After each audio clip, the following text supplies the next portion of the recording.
بہت نگاہ کو کھول کر جینا پڑے گا، ہم چاہیں تب بھی اور نہ چاہیں تب بھی، ورنہ آنے والے حالات اور جو موجودہ ہیں وہ ایسے ہیں اور ایسے آئیں گے کہ بیچ والا طبقہ اپنے آپ کو نہ بچا سکے گا۔ جو آج سمجھداری کی باتیں کر رہے ہیں کل کو یہ آخری پریشانی میں ہوں گے۔ جو لوگ اس زمانے میں سمجھداری کی باتیں کرتے تھے، اللہ تبارک و تعالی نے اپنے پیغمبر سے ایک موقع پر فرما دیا اب ان کا دور ختم ہو گیا، آپ ان کے لیے اللہ سے بالکل دعا نہ کریں، توبہ کا دروازہ جب کبھی بند ہوگا مگر ان کے لیے اب بند ہو گیا۔ قرآن مجید میں 10ویں پارے میں یہ آیت ہے کہ اے پیغمبر آپ ان کے لیے معافی مانگیں یا نہ مانگیں، ان کے متعلق رب العالمین نے طے فرما دیا ہے کہ اللہ ان کو معاف نہیں کرے گا۔ اتنا خطرناک جملہ ہے، کسی کے متعلق رب العالمین یہ فرما دے کہ میں ان کو ہرگز معاف نہیں کروں گا تو پھر ہے کون؟ وَمَن يَغْفِرُ الذُّنُوبَ إِلَّا اللَّهُ، قرآن کہتا ہے کہ اللہ کے علاوہ معاف کرنے والا کون ہے؟ جب وہیں سے دروازہ بند ہو گیا، پھر ایک زمانہ آگے چل کر وہ بھی آیا کہ اللہ کے رسول علیہ السلام نے اپنے زمانے میں ایک دن جمعے میں تشریف لائے، آپ کا عمومی مزاج یہ نہیں تھا، آپ ایسے لوگوں کو ٹچ نہیں کرتے تھے، آپ نہیں چاہتے تھے کہ لوگوں کے درمیان ایک نئی بات شروع ہو اور لوگ اسے بات کا بہانہ بنا کر ایک بتنگڑ بنا لیں کہ لو جی وہ تو بیچارہ مسجد میں بھی آتا تھا، اگلی صف میں بھی بیٹھتا تھا، اسے ہی نکال دیا۔ اور یہ بات تو میرے آپ کے درمیان بہت دفعہ آ چکی ہے، دنیا میں اللہ تبارک و تعالی نے نبی سے زیادہ ذہین کسی کو نہیں بنایا ہوتا۔ میں اور آپ اس والی بات کو محبت میں مان لیتے ہیں، سچی بات یہ ہے کہ دل کی گہرائی میں ابھی یہ بات آئی ہے یا نہیں، یہ تو بہت سوچنے کی، یہ تو بہت سوچنے کی۔ میں نہیں کہتا کہ بھائی ہم نہیں مانتے، مگر منزل دور ہے، ان سے زیادہ ذہین کوئی نہیں ہوتا۔ مگر رب العالمین کے اشارے پر ایک موقع پر آپ تشریف لائے اور مسجد کے اندر کھڑے ہو کر آپ نے تقریباً 24 لوگوں سے فرمایا کھڑے ہو جاؤ، تم منافق ہو، نکل کے باہر ہو جاؤ یہاں سے۔ اللہ کی پناہ، اللہ کے رسول علیہ السلام اٹھ جاؤ یہاں سے اور سیدھے باہر۔ 24 کو نکالا آپ نے، ان سے قرآن مجید بھرا ہوا ہے۔ یہ وہ طبقہ ہے جس نے مدینہ منورہ میں کبھی اسلام کو اور اسلام کے پیغمبر کو چین نہیں لینے دیا، دونوں طرف کی باتیں۔ اور ابھی میں نے آپ سے عرض کیا کہ یہ تنہا اسی زمانے میں نہیں ہوتا، یہ طبقہ ہر زمانے میں ہوتا۔ بہت سی باتیں ایسی ہوتی ہیں زبان پر آ جائیں تو ہو سکتا ہے لوگوں کو تکلیف ہو۔ میں دیکھتا ہوں بہت سے نوجوانوں کو انہوں نے اپنے موبائل پر بھجن لگایا ہوتا ہے تاکہ ہم کبھی غیروں کے بیچ میں بیٹھے ہوں تو وہ بھی یہی سمجھے کہ ذرا بیچ کے جی تم نے بڑی شاندار لائن طے کی، تم نے جہنم مول لی۔ اگر اجازت دو تو کہہ دوں یہ انسان اپنے وقت کا فقہا مفتیوں کی نگاہ میں بدترین منافق ہے۔ چاہے لکھ لیجئے گا، چاہے جملے کو نوٹ کر لیجئے گا، اسلام اس کو بدترین منافق کہتا ہے، جو صرف اس لیے کہ غیروں کے بیچ میں ہمیں کوئی یہ نہ سمجھے کہ ہم مسلمان ہیں۔ اسلام یہ نہیں کہتا کہ آپ کسی جگہ کود کر جا کر اپنے نعرے بازی شروع کر دیں، نہیں، اسلام نہیں کہتا، مگر اسلام یہ کہتا ہے کہ اپنے نظام پر باقی تو رہو۔ اللہ کا شکر ہے ہمارے ملک میں تو کوئی ایسی بات بھی نہیں کوئی ہمیں مجبور کر رہا ہو، خاص طور سے ہمارے آپ کا یہ جو پورا علاقہ ہے مغربی یو پی کا، ایسی کوئی بات نہیں۔ اکا دکا واقعات لاکھوں کی آبادی میں کہیں پیش آ جائیں یہ تو کوئی مسئلہ نہیں ہوتا، لیکن جس جگہ حالات آئے ہیں اور تنہا اسی بنیاد پر ان اللہ کے بندوں سے معلوم کرو کہ انہوں نے کس طرح سے اپنے دین کو بچایا۔ میں یہ عرض کرنا چاہتا تھا کہ رب العالمین نے جس طرح سے پوری کائنات کا نظام بنایا ہے، اپنے دین کا ایک نظام بنایا، اور جو اللہ کے بندے اس کے دین کو مان لیں پھر ان پر لازم ہو جاتا ہے کہ وہ ہر حال میں اس دین پر عمل کرنے والے بنے. کچھ بھی ہو جائے میں نے اللہ کو مانا ہے اور میں اللہ کی عبادت سے اپنے آپ کو بال کے برابر بھی ہٹانے کو تیار. گناہ کا ہو جانا خطا کا ہو جانا الگ چیز ہے، یہ دوسری بات ہے. مسئلہ یہ ہے کہ کوئی ایسا کام کرنا جس سے ہمارے دین، ہماری توحید، اللہ کے ماننے، ہمارے عقیدے پر فرق آ جائے. میں آپ کو مثالیں دے سکتا ہوں. ابھی تقریباً 2 ہفتے پہلے ایک نوجوان ذکر کی مجلس میں آیا. حالات کیسے ہیں؟ اور وہ غالباً یہاں پنڈت نگلے کے پیچھے مراد آباد روڈ پر ایک جگہ حسام پور ہے، اس کا MBBS میں نام آیا ہے. اور ماشاءاللہ بڑا خوبصورت، بڑی داڑھی. کہنے لگا دعا فرما دیجئے، گورکھپور یونیورسٹی میں میرا نام ہے، وہاں جا رہا ہوں پڑھنے. تیسرے دن فون آ گیا، کہنے لگا سارے لوگ مجھے چمٹ گئے اور کہتے ہیں تو سب سے پہلے اپنی داڑھی کو ختم کروا کے آ، تب تو ہماری یونیورسٹی میں داخل ہو سکے گا. آپ سوچیں جن ماں باپ نے کس طرح سے اس کو تربیت دی تھی اس زمانے میں، آج وہ اپنی تعلیم کے لیے پہلی جگہ پہنچا ہے تو پہلا مطالبہ ہے. میں نے کہا نہیں انشاءاللہ دیکھتے ہیں. ابھی گورکھپور کے اندر اپنے لوگ ہیں اور یہ وہ کہانی لمبی. میں کہہ رہا تھا کہ اس چیز کی چیزیں سامنے آتی. یہ والی باتیں اپنے شہر میں، اپنے گلیاروں میں، اپنے علاقوں میں ہر جگہ پیش آ سکتی ہیں. اس موقع پر میرا اور آپ کا رد عمل کیا ہو، میری اور آپ کی ذمہ داری کیا ہے اور دین اسلام ہم سے کیا کہتا ہے، یہ ہے بنیادی طور پر سوچنے کی بات. دنیا میں ہماری زندگی کا کوئی وقت، کوئی مرحلہ، کوئی لمحہ ایسا آ جائے جس وقت ہم سے یہ کہا جائے کہ تمہیں ہر حال میں اپنے رب کو چھوڑنا پڑے گا، اپنے دین کو، اپنی تعلیم کو، اپنے عقیدے کو. تب تو اسلام کی تعلیم یہ ہے کہ اگر نوبت مرنے کی بھی آ جائے تو مر جانا، مگر اپنے دین سے بال برابر مت ہٹنا. جاؤ مر جاؤ. ہم کوئی آب حیات پی کے نہیں آئے. ہم اللہ میاں کہا تھا زندگی 500 سال کی لے کے نہیں آئے، جو مقدر ہے. مگر ہم ایک لمحے کے لیے بھی اللہ کے کفر سے اور اللہ کے شرک سے ہاتھ نہیں ملائیں گے. اگر یہ والی باتیں آپ کسی مجمع میں کریں تو لوگ اس کا دوسرا مطلب نکالتے ہیں. نہیں، مسئلے کی حقیقت کو سمجھنا چاہیے. ایک فیکٹری کا مالک اپنے غلاموں سے کہتا ہے کہ نہیں تم کام اس طرح سے کرو. ایک مدرسے کا ذمہ دار اپنے طلبہ سے چاہتا ہے کہ تم ایسے تعلیم حاصل کرو. مذہب اسلام اپنے ماننے والوں سے کہتا ہے کہ تمہاری زندگی گزارنے کا طریقہ یہ ہے. اس میں کسی اور انسان کو ٹینشن ہو تو کوئی وجہ نہیں. ہر مذہب اپنے ماننے والوں سے کہتا ہے کہ نہیں، آپ اپنے دین پر باقی رہیں. دنیا کو اگر کہنے کا حق ہے تو اسلام کو بھی کہنے کا حق ہے، بلکہ سب سے پہلے کہنے کا حق ہے.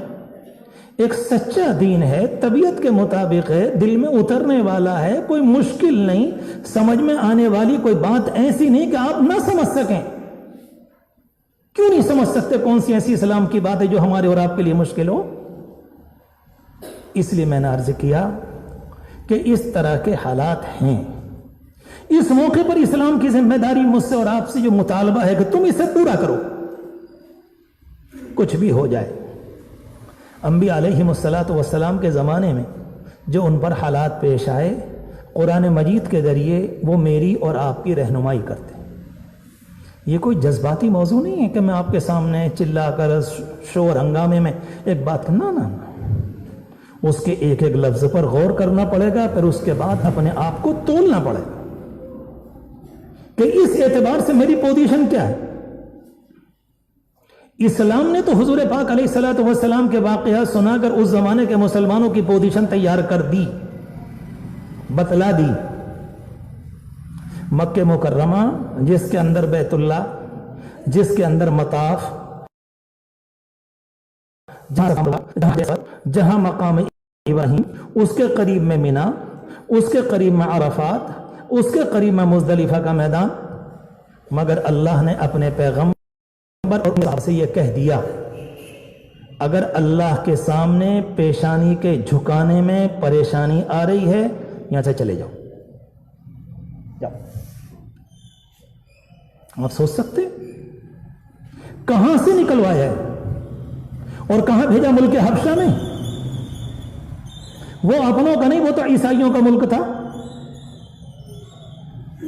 وہاں دین ہمارا نہیں تھا، وہاں تہذیب ہماری نہیں تھی، وہاں قرآن کا نظام نہیں تھا، وہاں پیغمبر کی باتیں نہیں تھیں ابھی. مگر سجدہ کرنے پر، نماز کے پڑھنے پر، پیشانی کے جھکانے پر پابندی نہیں تھی. وہاں کا بادشاہ شریف تھا، جیسے بعض لوگ شریف ہوتے ہیں، چاہے وہ کسی دھرم کے ماننے والے. وہ کہتا تھا بھائی آپ آئے ہیں ہمارے ملک میں، پناہ لی ہے، آپ دوسری جگہ کے مہمان ہیں، آپ اپنا دین پر کام کریں. انہیں کوئی پریشانی نہیں. اسلام کا یہ واقعہ مجھے اور آپ سے کہتا ہے کہ اگر یہاں بھی ایسا ہو جائے، یعنی مکہ مکرمہ میں ایک دفعہ مسلمان حبشہ گئے اور پھر دوبارہ گئے، اور جب حالات بگڑے تو سارے مسلمانوں پر اسلام نے لازم کر دیا کہ تمہارا ایمان معتبر نہیں ہے جب تک کہ مکہ مکرمہ کو چھوڑ کر مدینہ نہ چلے جاؤ. جیسے اس زمانے کے اندر کوئی انسان یہ کہتے میں اللہ کو مانتا ہوں، نماز کو نہیں مانتا، ہم اور آپ کہیں گے تمہارا ایمان مکمل نہیں. کوئی انسان نماز کو مانتا، قرآن کو نہیں مانتا، زکوٰۃ کو نہیں مانتا، حج کو نہیں مانتا، رمضان کے روزوں کو نہیں مانتا، ہم اور آپ کہیں گے تمہارا ایمان مکمل نہیں، کیونکہ تم نے اسلام کی پوری تعلیم کو نہیں مانا. اس زمانے میں یہ لازم تھا، جیسے کہ نماز ہمارے دین کا حصہ ہے، روزہ ہمارے دین کی بنیاد ہے، پلر ہے، اس کے بغیر یہ چھت باقی نہیں رہے گی اسلام کی. بالکل اسی طرح سے اس زمانے میں یہ لازم تھا کہ تمہیں اپنے دین کو بچانے کے لیے ہجرت کر کے جانا پڑے گا. سارے صحابہ کرام، بوڑھے، عورت، جوان، بچے، جتنے بھی تھے سب نکل کے مر. ایک دفعے کو مکہ مکرمہ میں سناٹا آ گیا، حویلی کی حویلیاں خالی ہو گئیں، اور وہاں کے رہنے والے غیر مسلم اور وہاں کے رہنے والے اللہ کے دین کے دشمن سوچتے تھے جس محلے میں جا رہے ہیں تو سناٹا، یہ بھی گئے، یہ بھی گئے، یہ بھی گئے، یہ بھی گئے.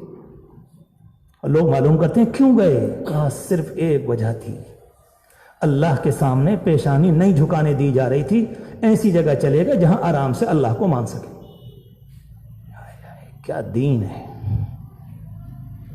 اس کی روشنی میں ذرا غور کریں کہ اس زمانے میں کچھ اللہ کے بندے اپنے آپ کو دین اسلام سے ہٹا لیں. کس وجہ سے؟ آپ کو کیا پریشانی آئی؟ آپ پر کیا مصیبت پڑی؟ آپ پر کس نے ظلم و ستم کے پہاڑ توڑے؟ ہر قدم پر مسجدیں، ماشاءاللہ ہر جگہ مدرسوں کا ماحول ہے، قرآن ہے، دین ہے، مسجدیں ہیں، مگر آپ جو صورتحال دیکھ رہے ہیں وہ آپ کے سامنے. بنیادی طور پر ہر اللہ کے بندے کی ذمہ داری ہے کہ اس چیز کو مان کر چلے. تو قرآن مجید کہتا ہے وَمَا خَلَقْتُ الْجِنَّ وَالْإِنسَ إِلَّا لِيَعْبُدُونَ، تمہارا مقصد حیات یہ ہے کہ تم اللہ کی عبادت کرو.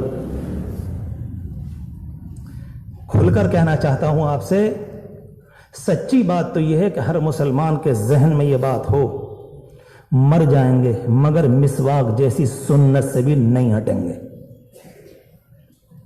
آ رہی دماغ میں؟ کھل کر کہہ رہا ہوں بات، کیونکہ اب ہم اس کے بغیر سمجھتے نہیں، مجبور ہو کر کہنا پڑ رہا ہے.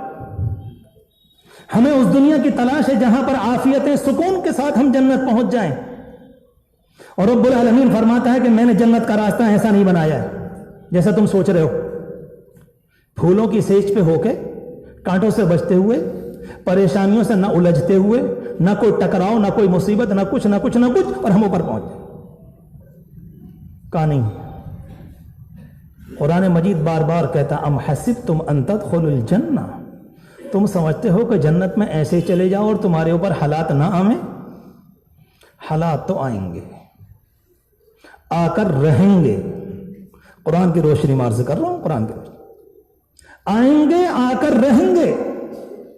اور آپ یہ نہ سوچیں کہ اس زمانے میں نا، جو زمانہ مسلمانوں کی ترقی کا، مسلمانوں کی حکومتوں کا، مسلمانوں کا دور اور ان کی حکومتوں کی دنیا میں ریل پیل تھی، اللہ کا نظام کہتا حالات تو اس زمانے میں بھی آئے.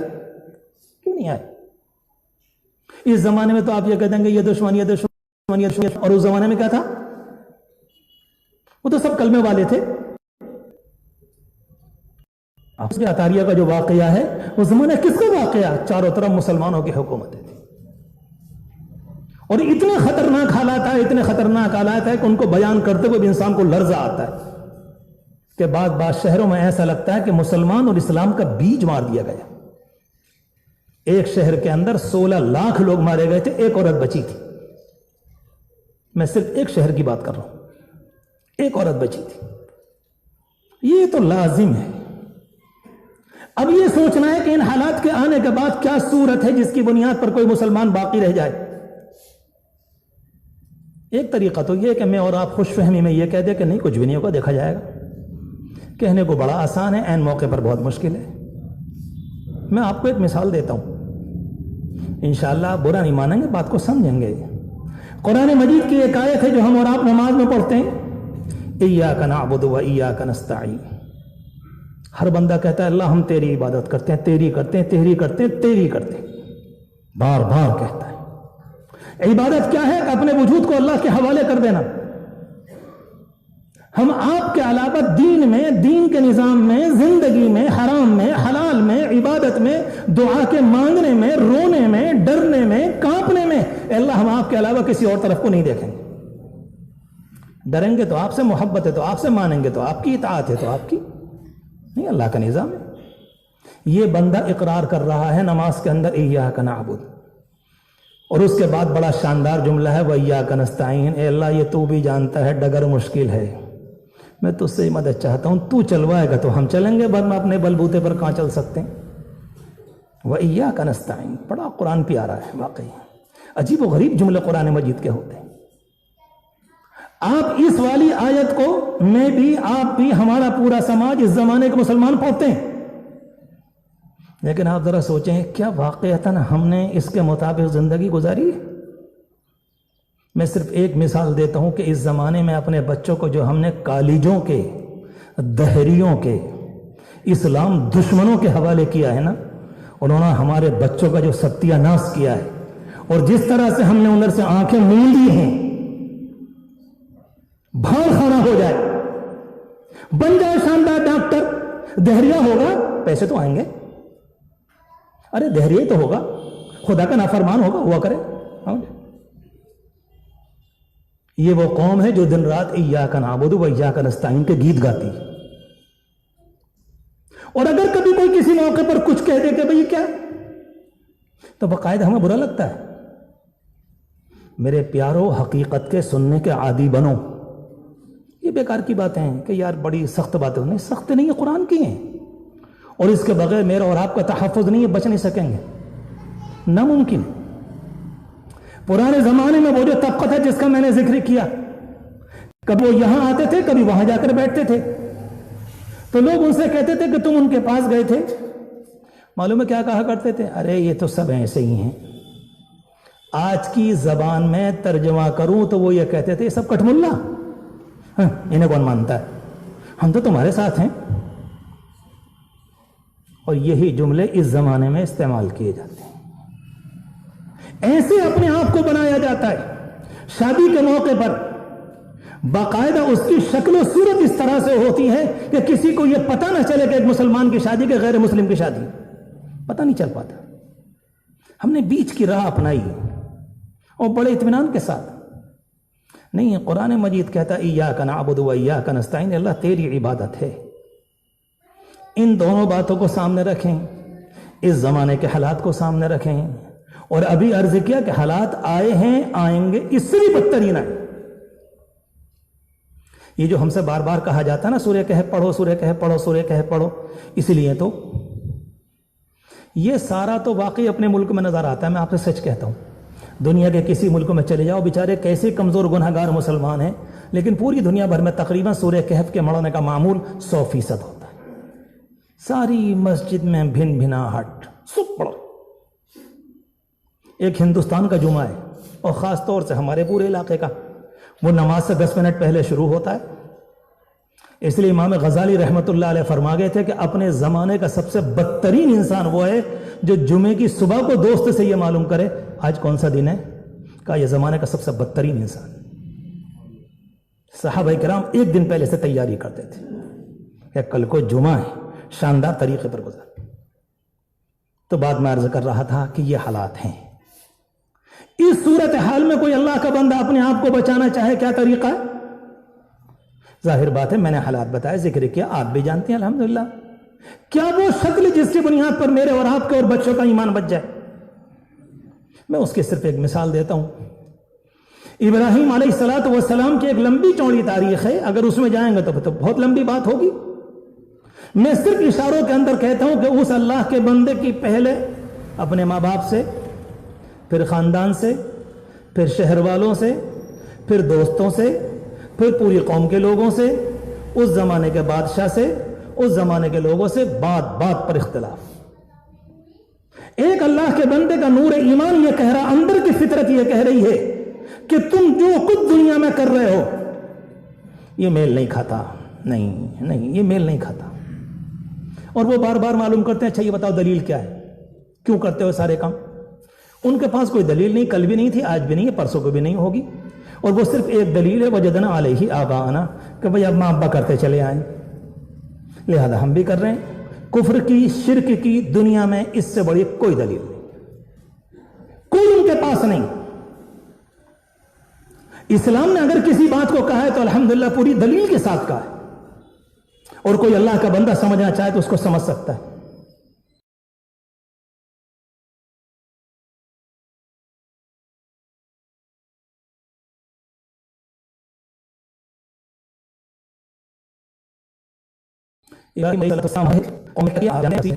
زندگی آخر مرحلے میں جا کر جب کعبۃ اللہ بنا لیا,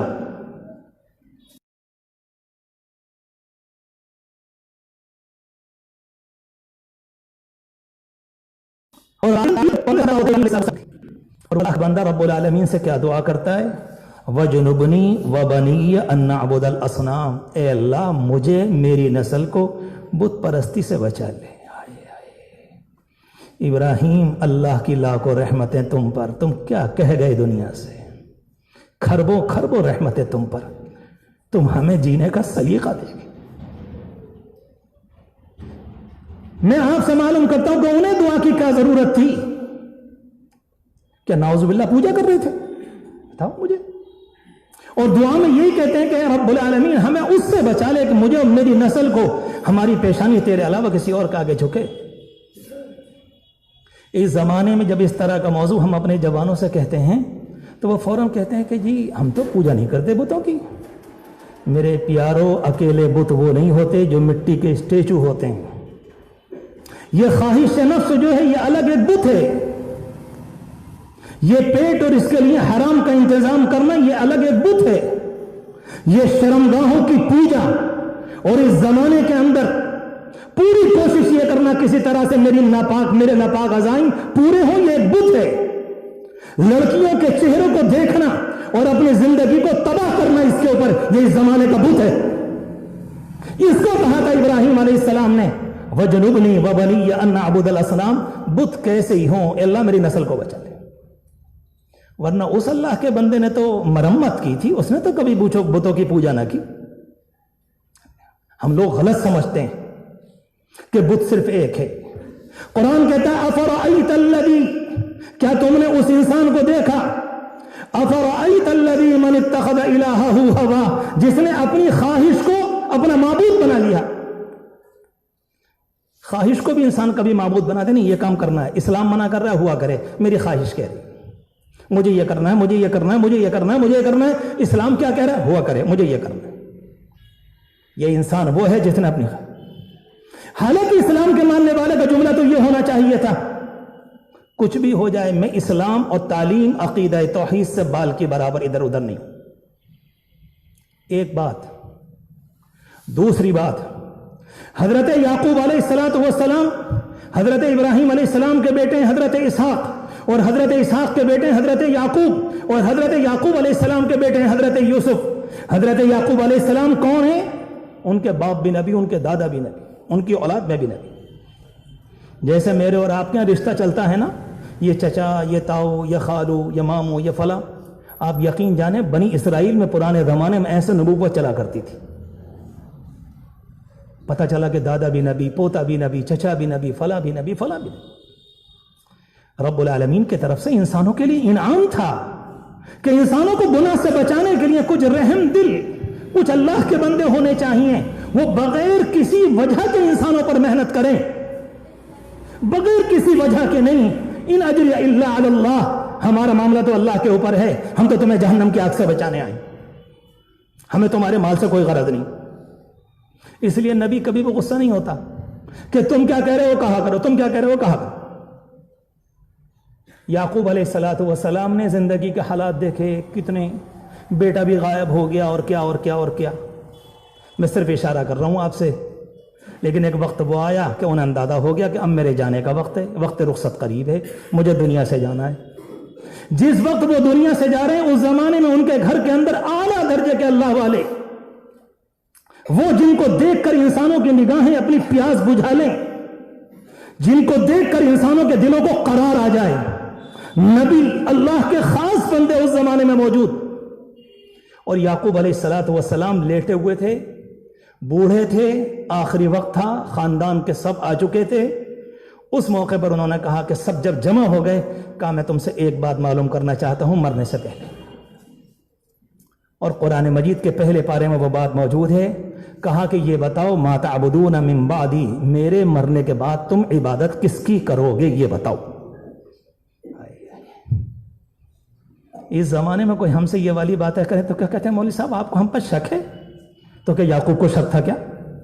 ابراہیم علیہ السلام کو شک تھا؟ یوسف علیہ السلام کو شک تھا؟ کس کو شک تھا؟ نہیں، توحید کا شیشہ اتنا ہی نازک ہے، یہ جتنا شاندار ہوتا ہے ایک لمحے میں چکنا چور ہو جاتا ہے، یہ ایک لمحے میں چکنا چور ہو جاتا ہے۔ کسی اللہ کے بندے نے ایک لمحے کے لیے دین اسلام کو نیچے کیا اور اپنے کسی ذاتی مصلحت کی بنیاد پر کسی دوسرے کام کو اوپر کر دیا، پتہ نہ چلا مگر اس کی توحید کا شیشہ چکنا چور ہو گیا۔ چاہے لمبی داڑھی ہو، چاہے لمبا کرتا ہو، چاہے آپ کے ابا علامہ ہو، چاہے کوئی بھی ہو، کہ نہیں جاؤ ہو گیا چکنا چور، تمہیں پتہ نہ چلا۔ اس کو تو کہتے ہیں کوئی اللہ کا بندہ کہے کہ مجھے کیسے معلوم، یہ ہمارا زاویہ، یہ ہماری سوچ، یہ ہمارے تصورات، یہ ہماری ترجیحات، یہ ہمارے دل میں آنے والے خیالات اور یہ ساری باتیں ہمیں بتائیں گے ہمارا رخ جا کدھر کو رہا ہے۔ واقعی ہر اللہ کا بندہ اپنے بچوں کو دیکھ کر ان پر نگاہ ڈال کر کہہ سکتا ہے۔ اصل جو دین توحید کا مطالبہ ہے، جسے قرآن مجید بار بار کہتا خبردار خبردار خبردار، تمہارے قدم شرک میں نہ ہو جائیں، شرک میں نہ ہو۔ کتنا اسلام نے ہمیں اور آپ کو بچایا۔ اس زمانے میں یہ کہنا کہ تم نے کالج کے حوالے کیا، یہ نہیں کہا جا رہا ہے کہ آپ ہٹائیں، مگر یہ کہا جا رہا ہے کہ آپ اس کے لیے توحید کی غذا کا انتظام کریں، اس کے بغیر نہیں رہ سکیں گے۔ کیوں قرآن مجید نے مجھ سے اور آپ سے جمعے کے دن یہ پڑھوائی تھی سورت؟ اسی میں بات کو ختم کر رہا ہوں، اس کے بغیر نہیں رہ سکیں گے، کیونکہ فتنے تو خطرناک آئیں گے، اس سے بھی خطرناک۔ اللہ کے رسول علیہ الصلوۃ والسلام کے زمانے کے بعد کی بات ہے، ایک بات ظالم بادشاہ نے کسی کو پکڑ لیا، حضرت حبیب بن زید رضی اللہ تعالی عنہ کو یہ کاٹا، یہاں سے پورا جڑ سے خون کی دھار نکل رہی ہوگی، اور اس سے کہا کہ میں تیرے اوپر عیسائیت کو پیش کرتا ہوں، تو مانے گا تو چھوڑ دوں گا ورنہ نہیں۔ کہا بک کیا رہا ہے، میرے کانوں میں سیسا پلا ہوا ہے، میں تیری بات سننے سے بہرا ہوں۔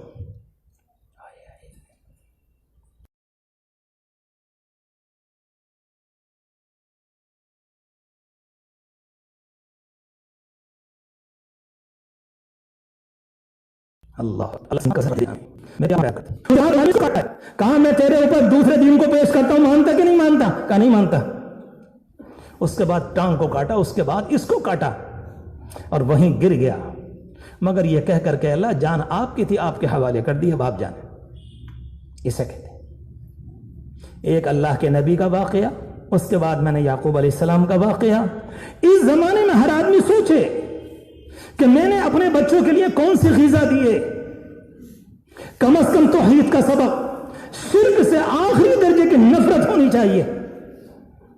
حضرت مولانا علی صاحب رحمۃ اللہ علیہ فرماتے تھے، بڑا پیارا جملہ، اگر کبھی تمہیں خواب میں، غور کیجئے گا، اگر کبھی تمہیں خواب میں یہ دیکھ جائے میں فلاں جگہ سے گزرا، وہاں گھنٹا ہے، وہ ٹنٹناہٹ ہے، وہاں ایسا ہو رہا ہے، اور وہاں غیر اللہ کی پوجا ہو رہی، خواب میں بھی اگر دیکھ جائے تو تمہاری آنکھیں کھل اور تم ایک دم کانپ کر اٹھ جاؤ۔ کوئی کہنے لگے کیا ہوا، خیریت؟ آگ دیکھی، شیر دیکھا، سانپ دیکھا، اژدہا دیکھا؟ کہا نہیں کچھ نہیں دیکھا، میں نے اپنے پاس شرک کو آتا ہوا دیکھا ہے۔ اس کو کہتے ہیں بدترین طریقے پر نفرت، بدترین طریقے پر، ورنہ میرے پیارو اپنی نسل کو نہ بچا سکو گے، کیونکہ آنے والا زمانہ یہ دجالیت کا دور ہے، اس کے بعد اور دجال اور دجال۔ ہم دیکھتے ہیں چھوٹا سا فتنہ آتا ہے ہم تو اسی میں بہ جاتے ہیں، چھوٹا سا فتنہ آتا ہے اسی میں بہ جاتے ہیں، اسے بھی کر کے دیکھ لو، اسے بھی کر کے دیکھ لو، اسے بھی کر کے دیکھ۔ اللہ کے رسول علیہ الصلوۃ والسلام نے فرمایا کہ دجال کا زمانہ جب آئے گا، آپ نے خود فرمایا ایک آدمی کو لے گا اور اس کے بعد دو ٹکڑے کر دے گا اس کے، اور دونوں ٹکڑے الگ، اور بیچ میں چلے گا ان کے بیچ میں۔ کہا دیکھ رہے ہو کیا کر رہا ہوں میں؟ آپ سوچو، کہیں گے ہاں۔ اس کے بعد کہے گا اے کھڑا ہو جا، بخاری شریف کے حدیث ہے، ہنستا ہوا کھڑا ہوگا، اللہ اکبر، اٹھتے ہی یہ کہے گا مردود تو دجال ہے، میرے نبی نے پہلے بتایا تھا۔ ہائے ہائے کیا ایمان ہے واقعی۔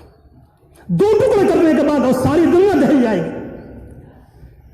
اللہ تبارک و تعالیٰ سے پناہ مانگا کریں، پناہ مانگا کریں، اللہ اس طرح کے فتنے سے ہم سب کی حفاظت۔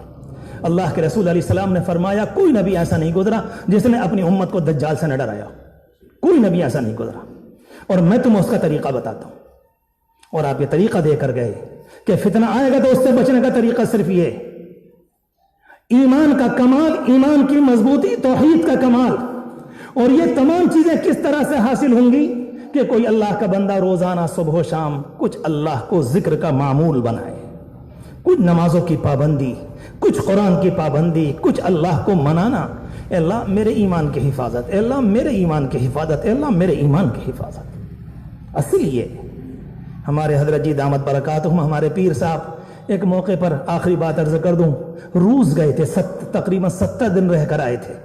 حضرت نے واقعہ ہم نے سنا بھی ہے آپ کی زبان سے، اور ان کی کتابوں میں بھی ہے۔ جب وہاں ملک ریاستوں میں گئے، شہروں میں گئے، کسی ایک بوڑھی عورت کو جس کی عمر غالباً 90 سال یا 80 سال کی تھی، اسے پتہ چلا کوئی کہیں کے عالم آئے ہوئے ہیں، کوئی اللہ کے بندے ہیں، تو اس عورت نے کہا کہ اگر میرا پیغام پہنچا سکے تو۔ اس اللہ کی بندی نے وہاں کا وہ خطرناک انقلاب دیکھا تھا، وہ جو 70 سال مسلمانوں پر ظلم ہوا ہے، کہ قرآن کا ایک لفظ مسجدوں میں جانا، مسجد کا لفظ بولنا، مدرسوں کا لفظ بولنا بالکل ختم کر دیا گیا۔ اس کے پوتے نے غالباً ترجمہ جا رہا ہے، میری سوچ کدھر کو جا رہی سب سمجھتے ہیں۔ کیریئر بہت اچھی بات ہے، مستقبل کا چمکانا بہت اچھی بات ہے، بچوں کی تعلیم بہت اچھی بات ہے، اللہ کرے کہ آپ کے بچے پھلیں پھولیں، اللہ کی لاکھوں رحمتیں آپ پر، مگر سب سے پہلے یہ کہ ہمارے بچوں کا ایمان بچے، ان کی توحید بچے، ہم شرک سے محفوظ رہیں، اور دنیا میں ہم کوئی ایسا کام نہ کریں کہ ہماری وجہ سے کہیں کفر کو غلبہ ملے۔ تکلیف کے ساتھ کہہ دیتا ہوں، ابھی کچھ زمانے پہلے کی بات ہے، ایک سیاسی صاحب تھے، ان کے گھر میں کچھ لوگ چلے گئے، اسی زمانے کی کوئی پارٹی تھی، اس کے وہ کوئی خاص الخاص آدمی تھے، گھر کے اندر جب پہنچے، مسلمان آدمی، باپ مسلمان، نمازی مسلمان، اور باقاعدہ گھر میں بہت سی مورتیوں کی تصویریں لگی ہوئی ہیں۔ ان سے پوچھا گیا کہ آپ کیوں کر رہے ہیں؟ بولے ہر طرح کے لیڈر آتے ہیں تو اس وجہ سے ایک کمرہ ایسا بھی بنا رکھا ہے۔ کیا کہا جائے، اللہ تبارک و تعالی حفاظت فرمائے، اللہ حفاظت فرمائے۔ ہم سب مل کر دعا کریں کہ اللہ ہمیں اور ہماری نسل کو قیامت کی صبح تک ایمان پر جمائیے،